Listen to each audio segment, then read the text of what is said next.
is the increasing humanisation of pets the best thing for us all? What goes through your mind when you see dogs in public?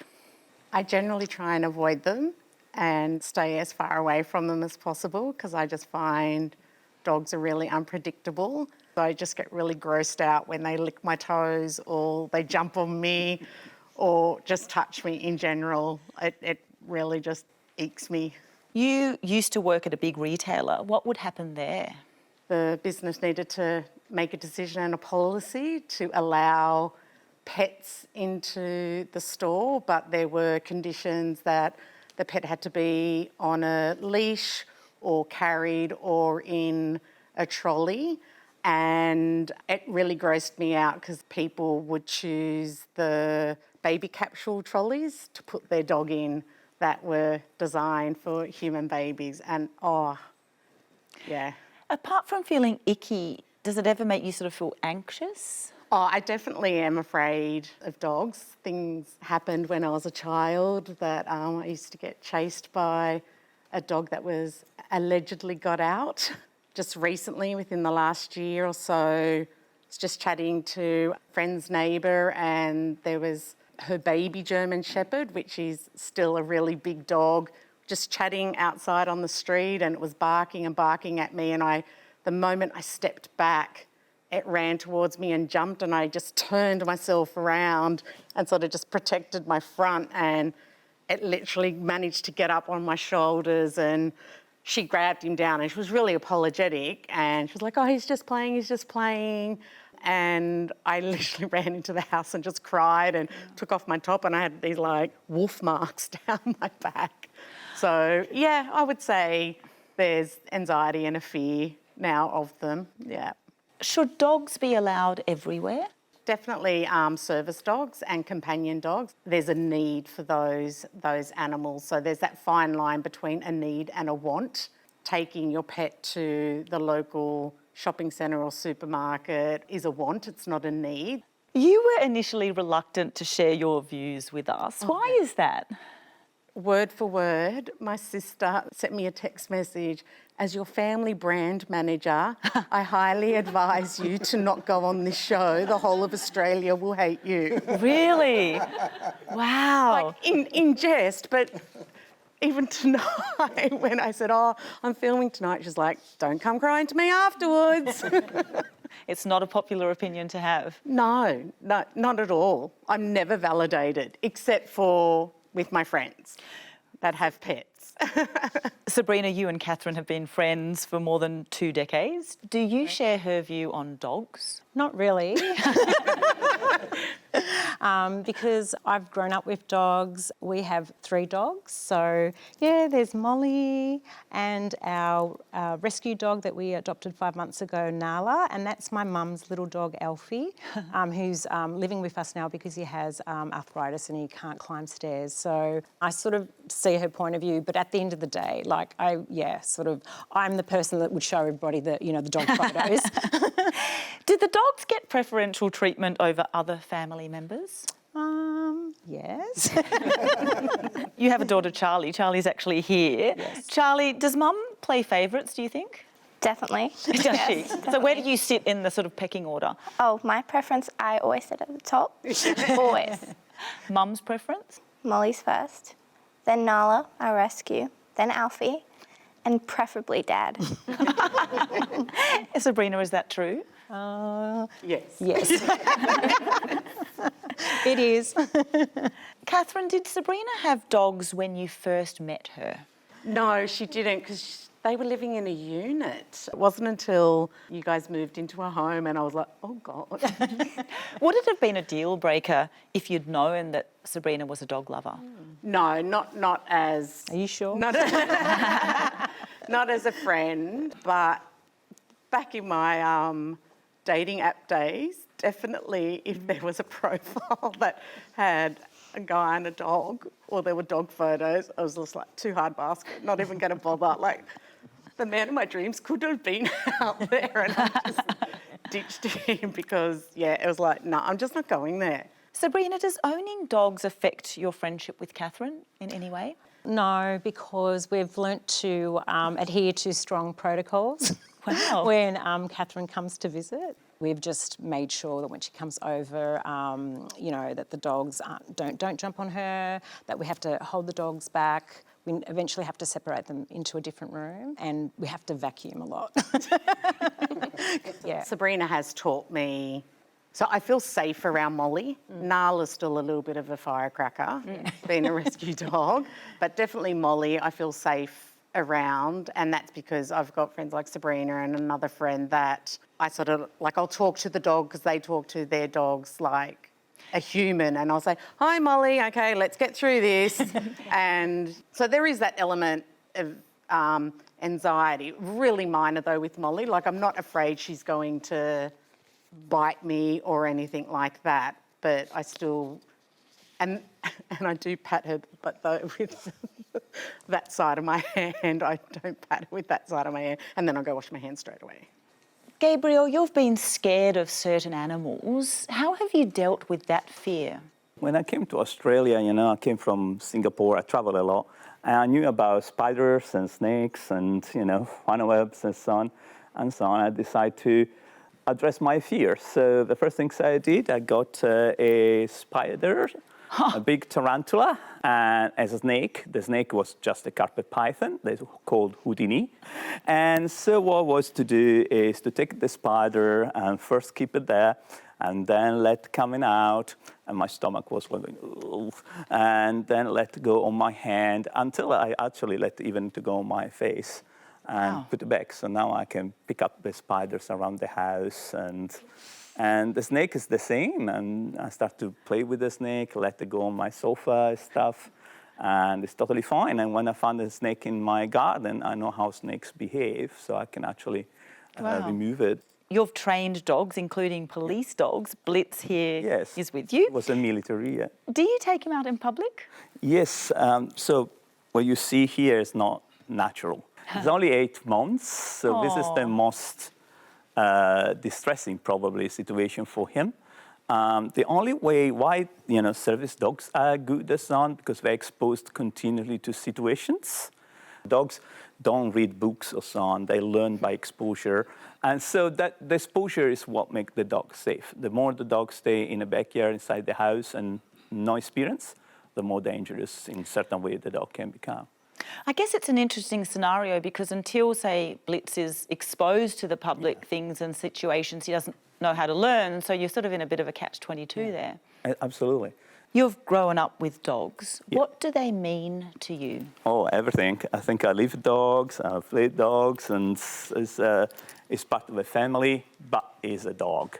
I absolutely love dogs, and I always have a dog, that's for sure.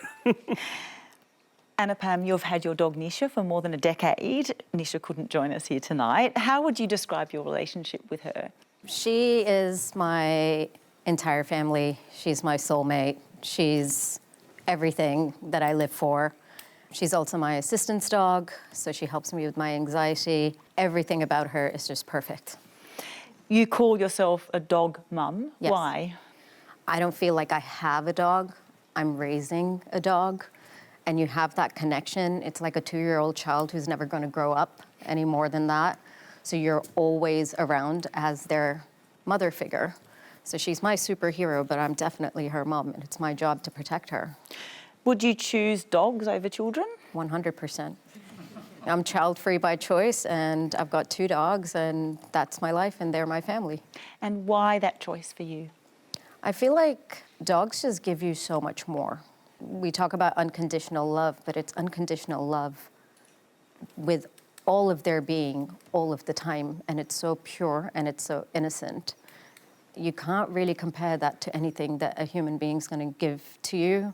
It supersedes anything that you can get from another human being. For me, that would be the case, and that's the reality of it. You're a part owner of a bar in Melbourne. That's correct. Tell us about your patrons.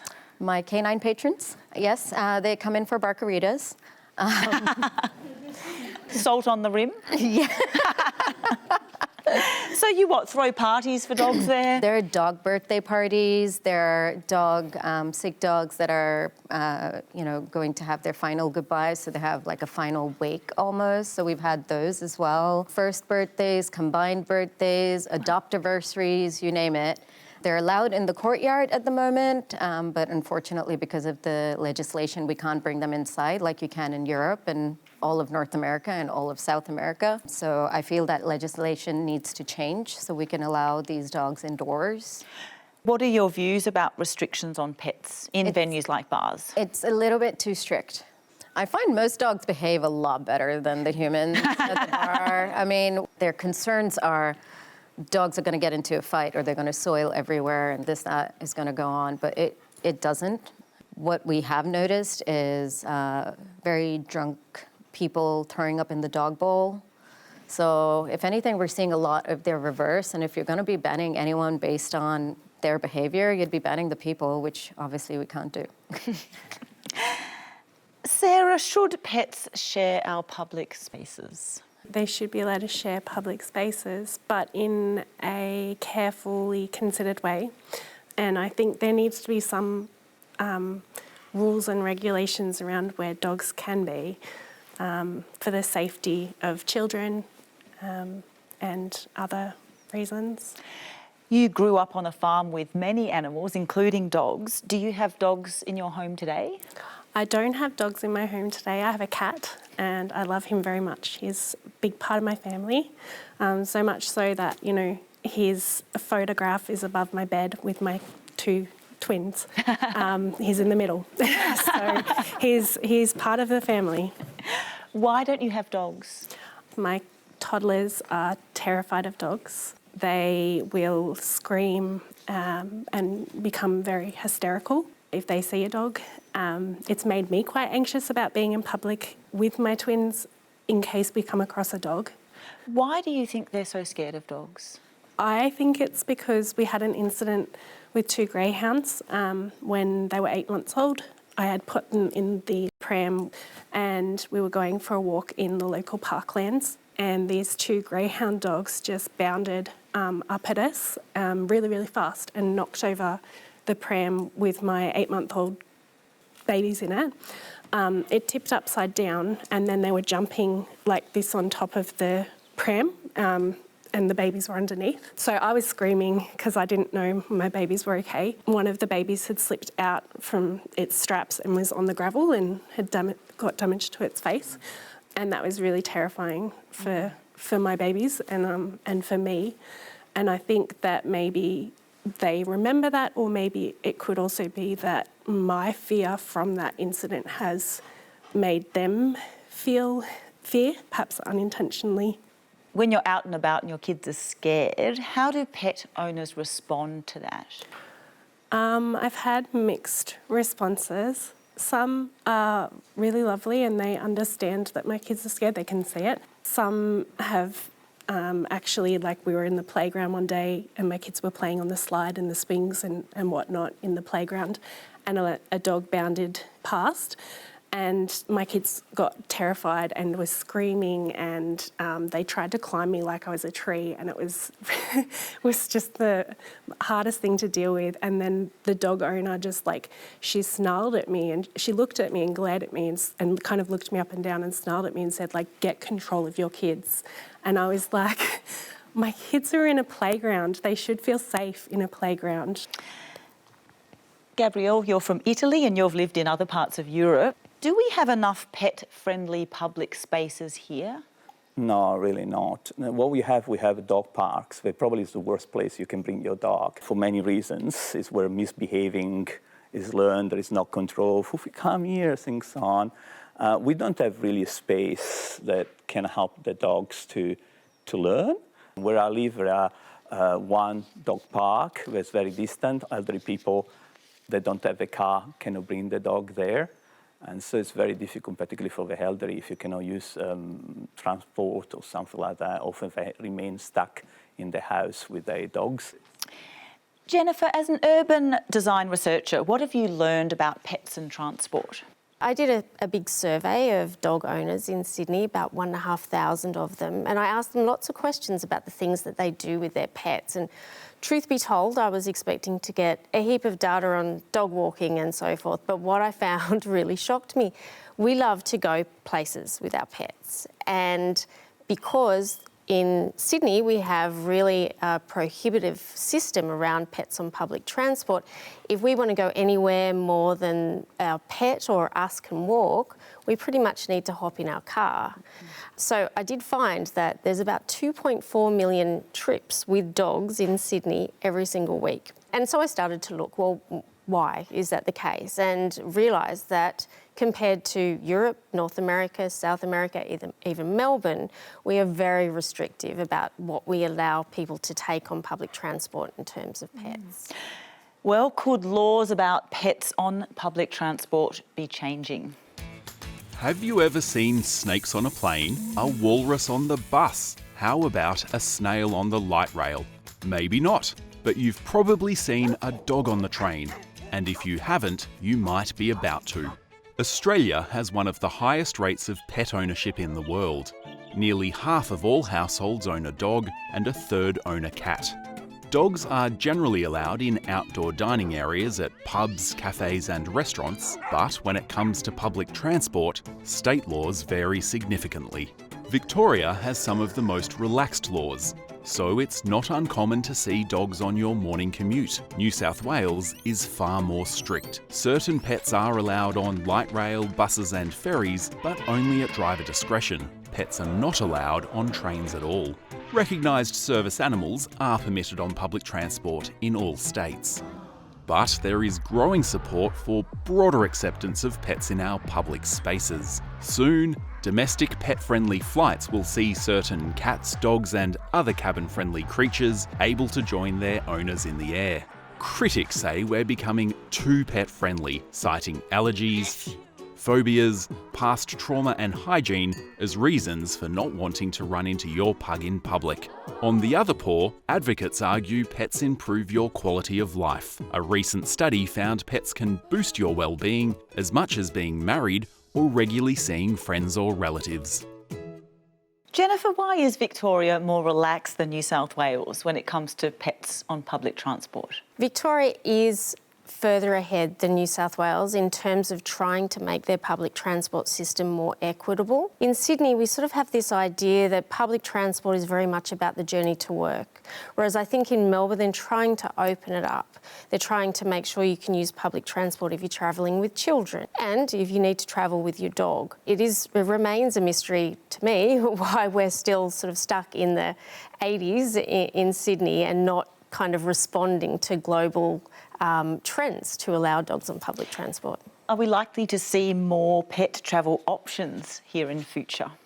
I mean, I know that there are trials being done in aeroplanes in Australia. I mean, that's pretty commonplace in the US for people to be able to take pets into the cabin, and we're starting to enter that space here. It's only a matter of time before we start to realise that allowing pets on public transport is what we need to do to promote a transport system that reflects global best practice, that accommodates what we want from a public transport system. So I hope so. Sabrina, do pet-friendly flights sound like something that you would be interested in? Definitely. Can't wait. Catherine, what about you? Nah. So you guys are not going on a holiday together on a plane? Nah, I'll pay. I'll pay whatever it costs to go on a carrier that doesn't allow pets. Yeah, no, not happening. Sumi, you grew up in Malaysia. What's the attitude towards pets there? So when I was growing up, people had pets, dogs to guard the house. You know, it's less about being pets. I didn't see many of them have dogs as, you know, like now, where they take them out. You're a cat owner. Mm-hmm. How did you come to live with Zara? So we lived in an apartment that had a garden outside and ground floors. And so she used to jump outside. She used to jump out of the balcony and come into my balcony, and she pushed her way in and moved in, really. She chose you. Yes, she did. Do you want to be able to sort of take her out more, take her out in public? Like, do you feel like she's more than a pet to you? Yes, she is my child. I adore her. My life revolves around her. Even work knows that. And even my friends that do, most of my friends don't have children, so we can talk about this. But even the ones that do, I say, oh, this is my daughter.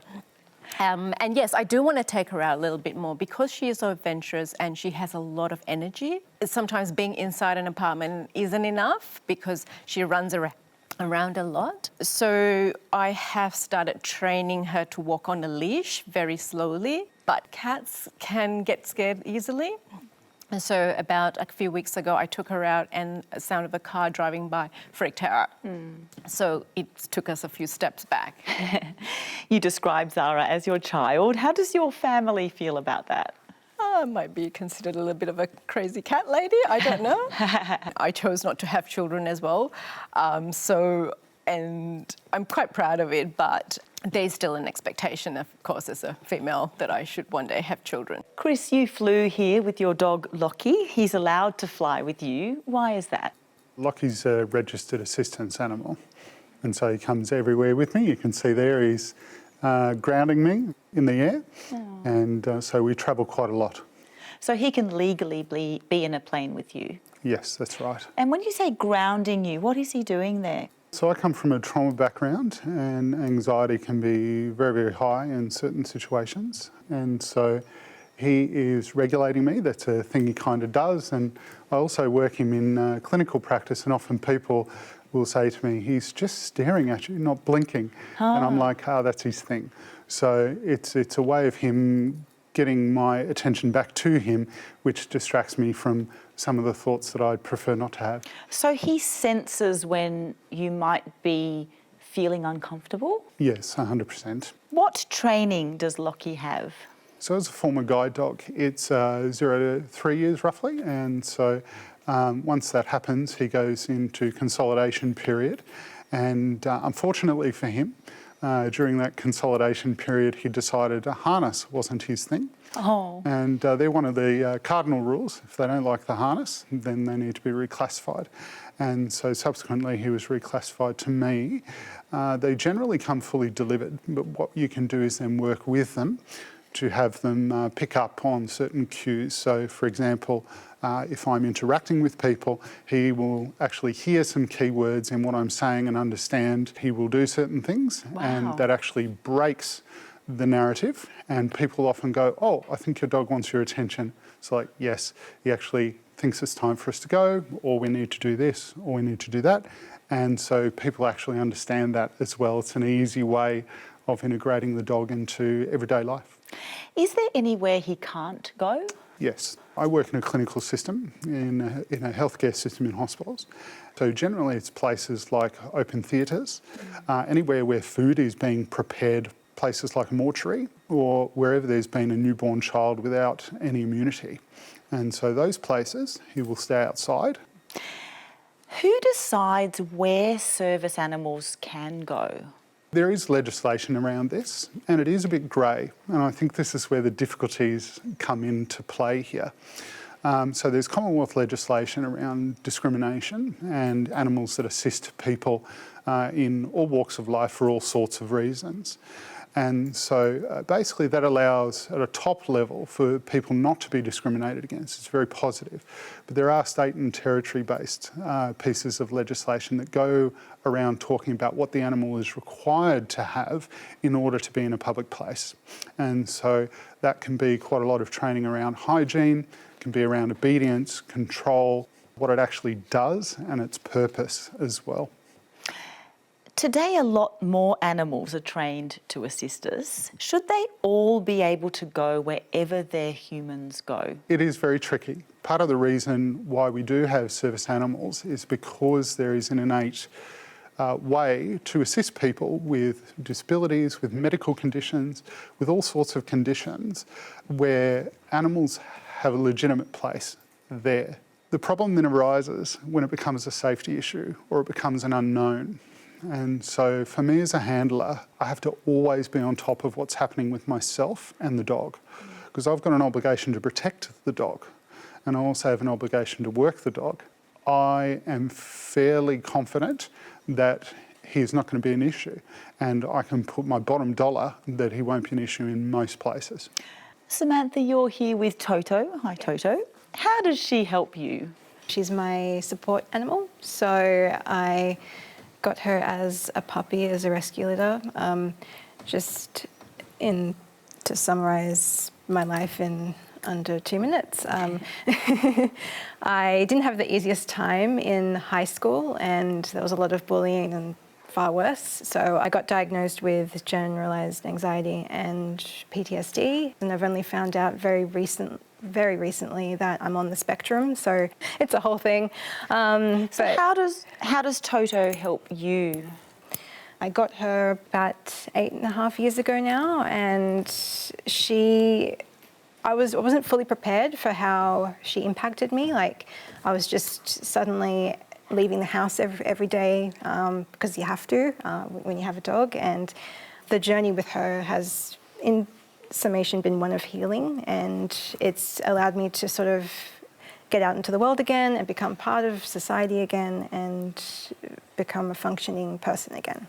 Do you feel like an emotional support animal like Toto is the same as a service animal? Definitely. So I have medical documentation for her, and so she's not registered. She isn't a working dog technically. I can go down that path and pursue it if I wish, but so far it hasn't been necessary. But yeah, she helps temper my anxiety, and if I can have her with me, I do. And with that medical certificate that you have, what does that mean for where Toto can go?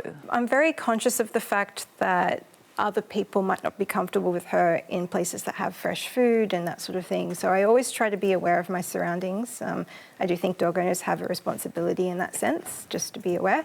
But yeah, I always ask business owners, I let them know first, she's a support animal, can I just have her with me on short lead while I run my errand?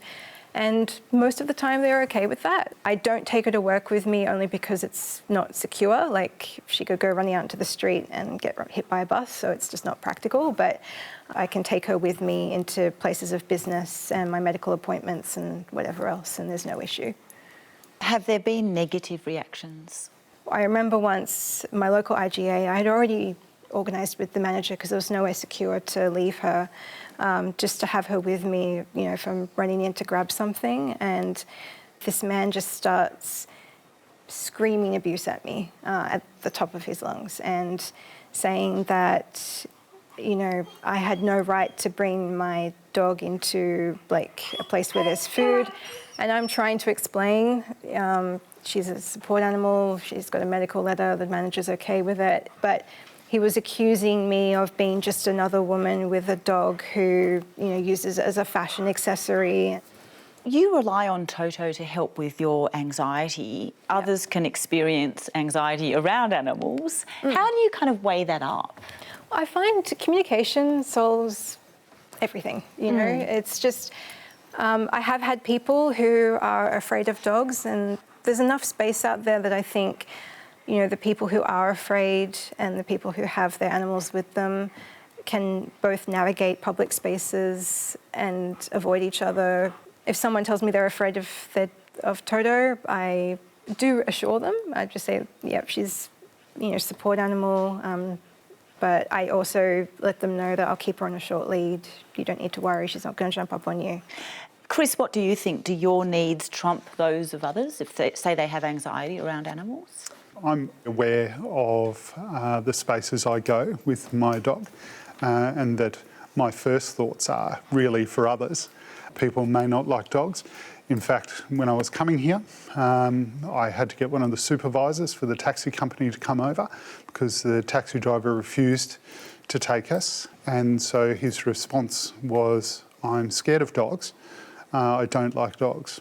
And so the manager and him actually had an argument and said, well, you actually have to take this dog. And eventually he took it. And by the time we got here, his whole demeanour had changed on the basis of the dog and how he reacts and how I've responded to people. So often I get people who are like, I'm really, really scared of dogs. And so what we'll do is we actually walk them through that. And so I make sure he sits, and then that's it. And I'll command him up, and then we'll make our way. Catherine, you're a big animal lover. Tell us, who is Cluck Norris?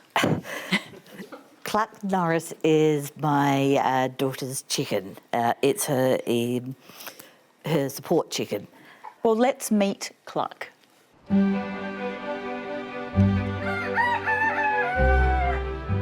We pretty much all love chickens in our family. This is peanut butter chicken's twin. This is lavender. Mate, Cluck thinks she's a dog. My youngest child has a very close connection with chickens. She has a favourite chicken, and that chicken is Cluck, who's here with me. Cluck's a bit different. I've had chickens for most of my 50 years, and I probably haven't had a chicken quite like Cluck before. I don't know how we would have managed without Cluck. Most of us in the family have been diagnosed autistic. So with my daughter, when she was having these really high anxiety episodes to a level where it's really impacted her ability to interact with the outside world, she was having difficulty in recognising safe environments or even recognising family members, but she always recognised her chicken. Her connection to her chicken was so strong that she knew she was fine if she had her chicken. It doesn't matter how upset my daughter gets, this chicken wants to be with her and wants to calm her down. It's like every second she's holding the chicken, every pat of the chicken, she's just letting go a little bit of that anxiety, and that made such a difference for her. Basically, if we needed to go anywhere, the chicken came with us. It isn't always easy to be out and about with a chicken. Some people are quite resistant. It limits her access to school. So we have had different schools that we have had to attend. People often don't recognise or they don't understand just how important this particular chicken and chickens in general are to my children. Catherine, how important has it been to have Cluck go to school with your daughter?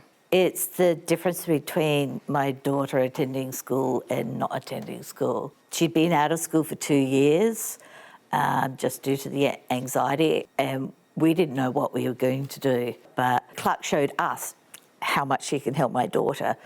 And my daughter, she's in a car ride for pretty much more than 15 minutes. She has to have the chicken with her. We've got some health providers that provide care for her are happy with the chicken coming with her to appointments because they know the chicken. But if she can't have the chicken with her, she can't go to school. Wow. What do other students and parents think of Cluck? It's really mixed. A lot of people will think it's a novelty, but there are so many things that she can do when she's got the chicken, and without the chicken, she doesn't have the capacity to, be a kid and interact with the world. Valentina, you have 2 guinea pigs. You're here with the girls today. Yes. Can you introduce us? Yes, this is little Pearl Grey and this is Porcelain Doll.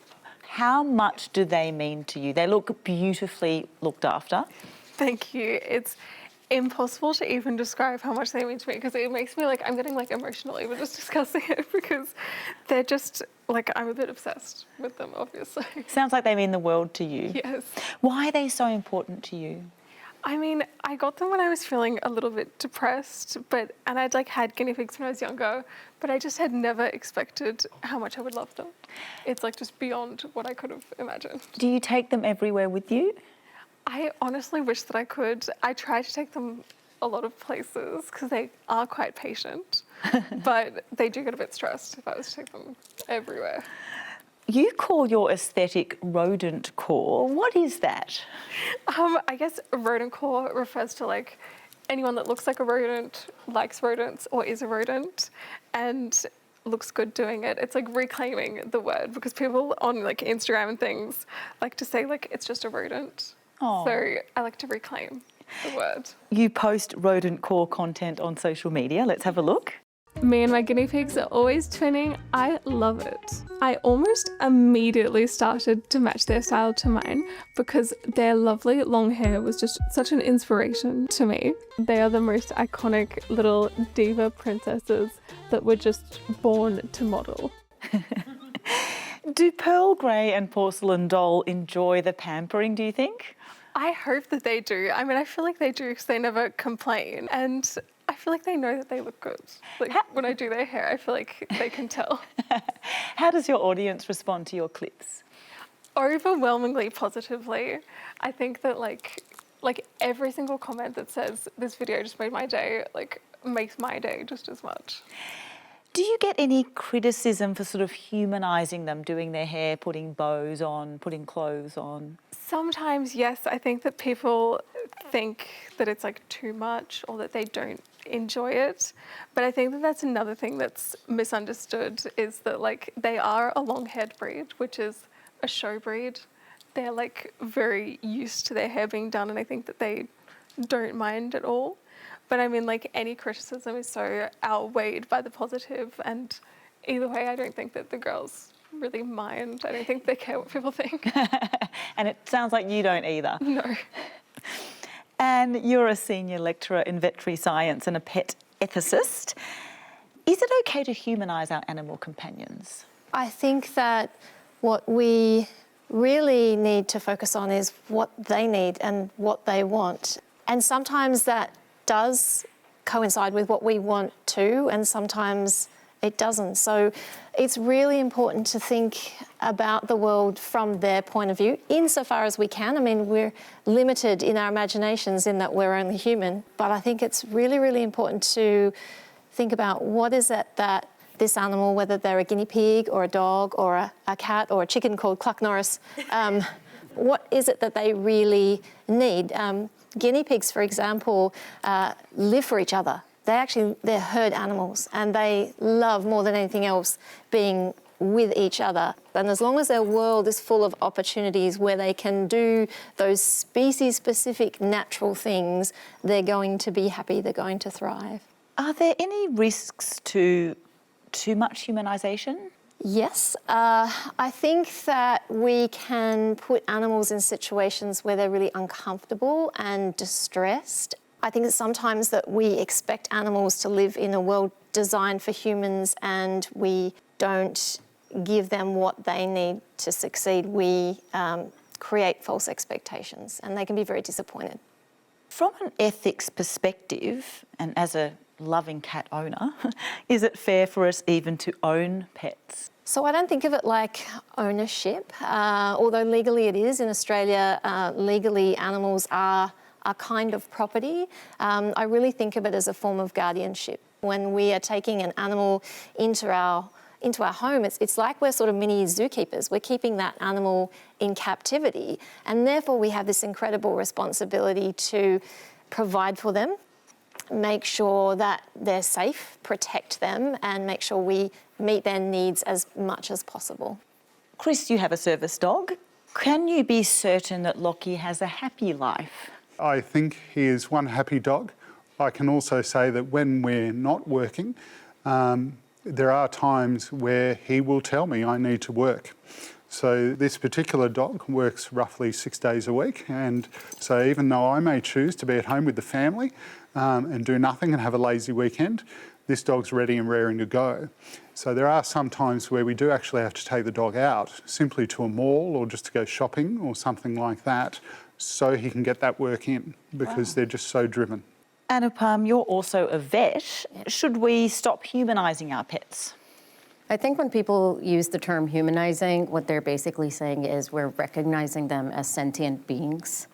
And to me, that shows a lot of empathy and love and care. So keeping that kind of definition in mind and that philosophy in mind, I don't think we need to stop humanizing these animals.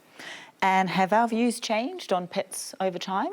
Oh, definitely. When I grew up, there were so many stray animals around. There were a lot of uncontrolled dogs in public spaces. Now, things are so much better, but also dogs and cats have moved from the backyard into the bedroom. They are on the whole better looked after. We do give them better food. We are more conscious about the need to exercise them, and I think that's really important.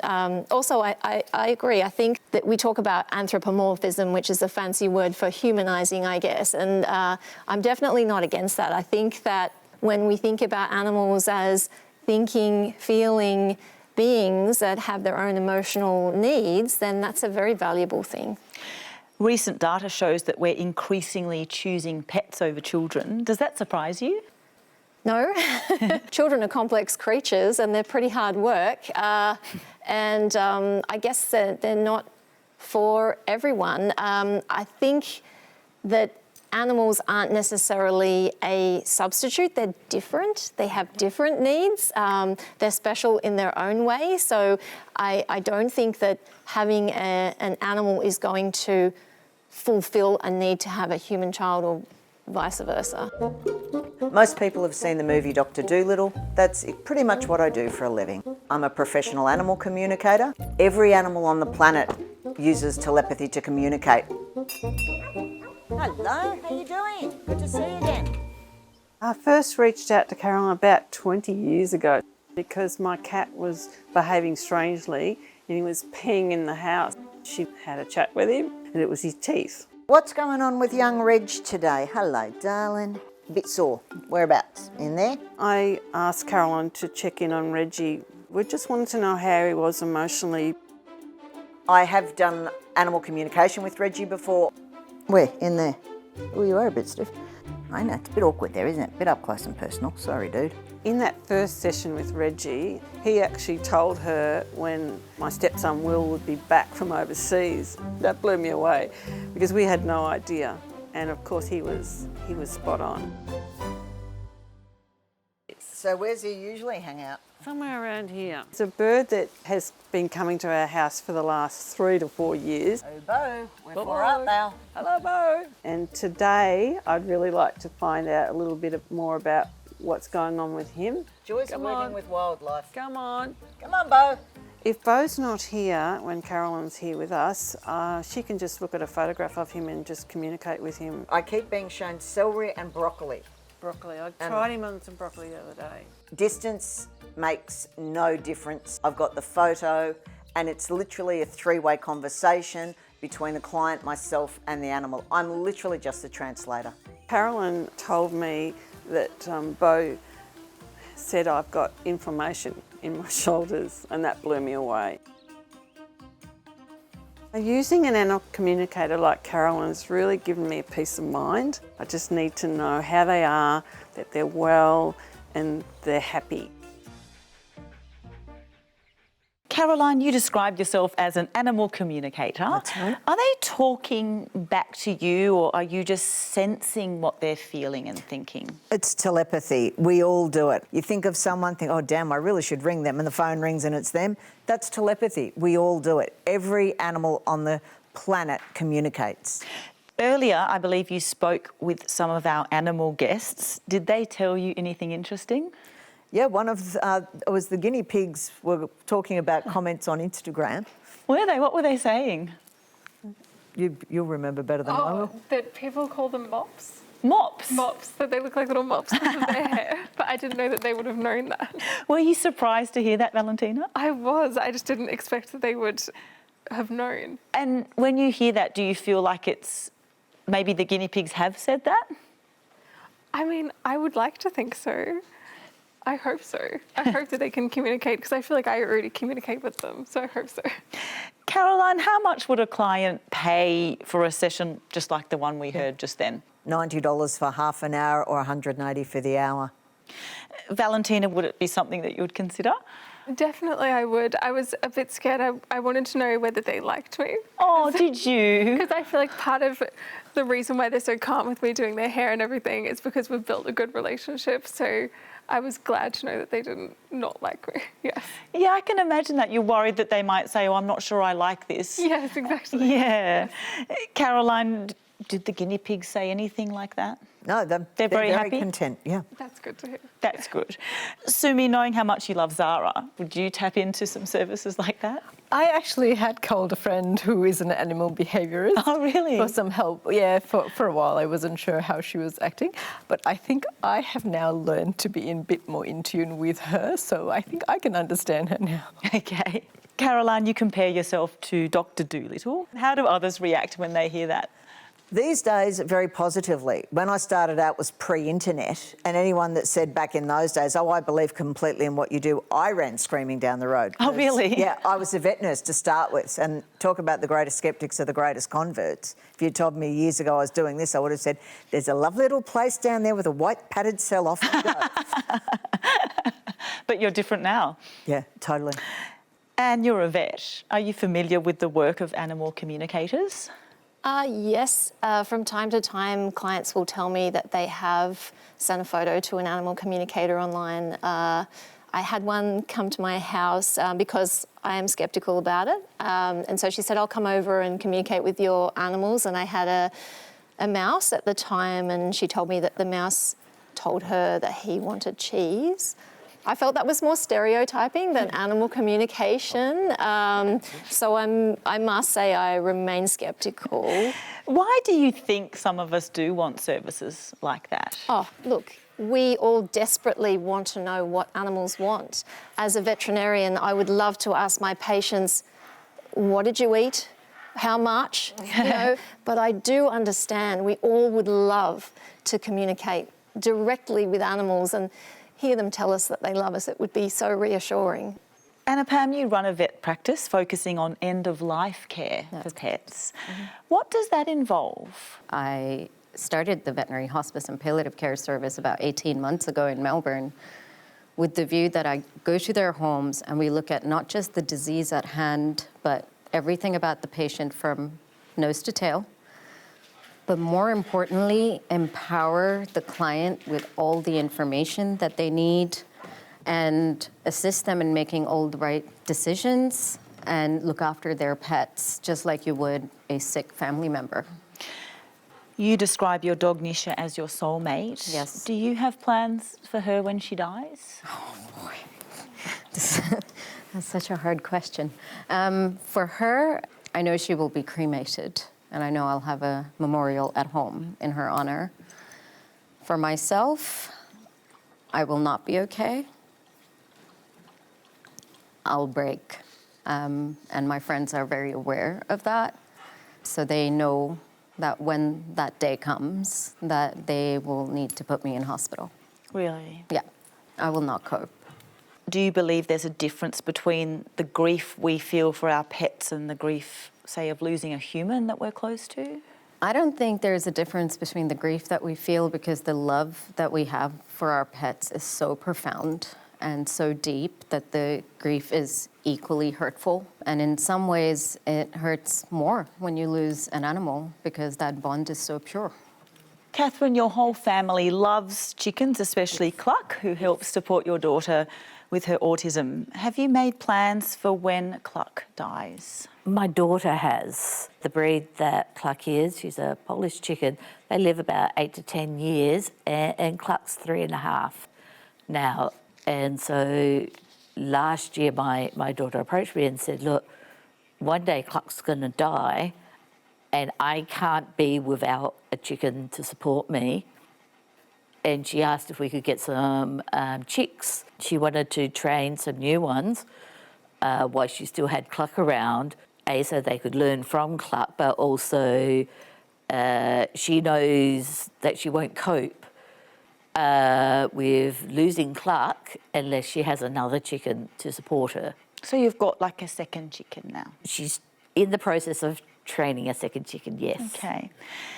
Chris, I can see Lockie there sitting up. Is that because he's sensing that you need something from him? Look, certainly I think your question about what happens when animals die actually makes me reflect on that in the moment. Yeah, and he's sensed that. Very much so. I do often wonder, what am I going to do when Lockie dies? And so I know what practically has to happen, but I don't like turning my thoughts to that because this is a very special animal, not just for me, but the people that he encounters. Thank you to you all for being here. That's all we have time for. You can catch up on this episode or any others on SBS On Demand. I'll see you next time.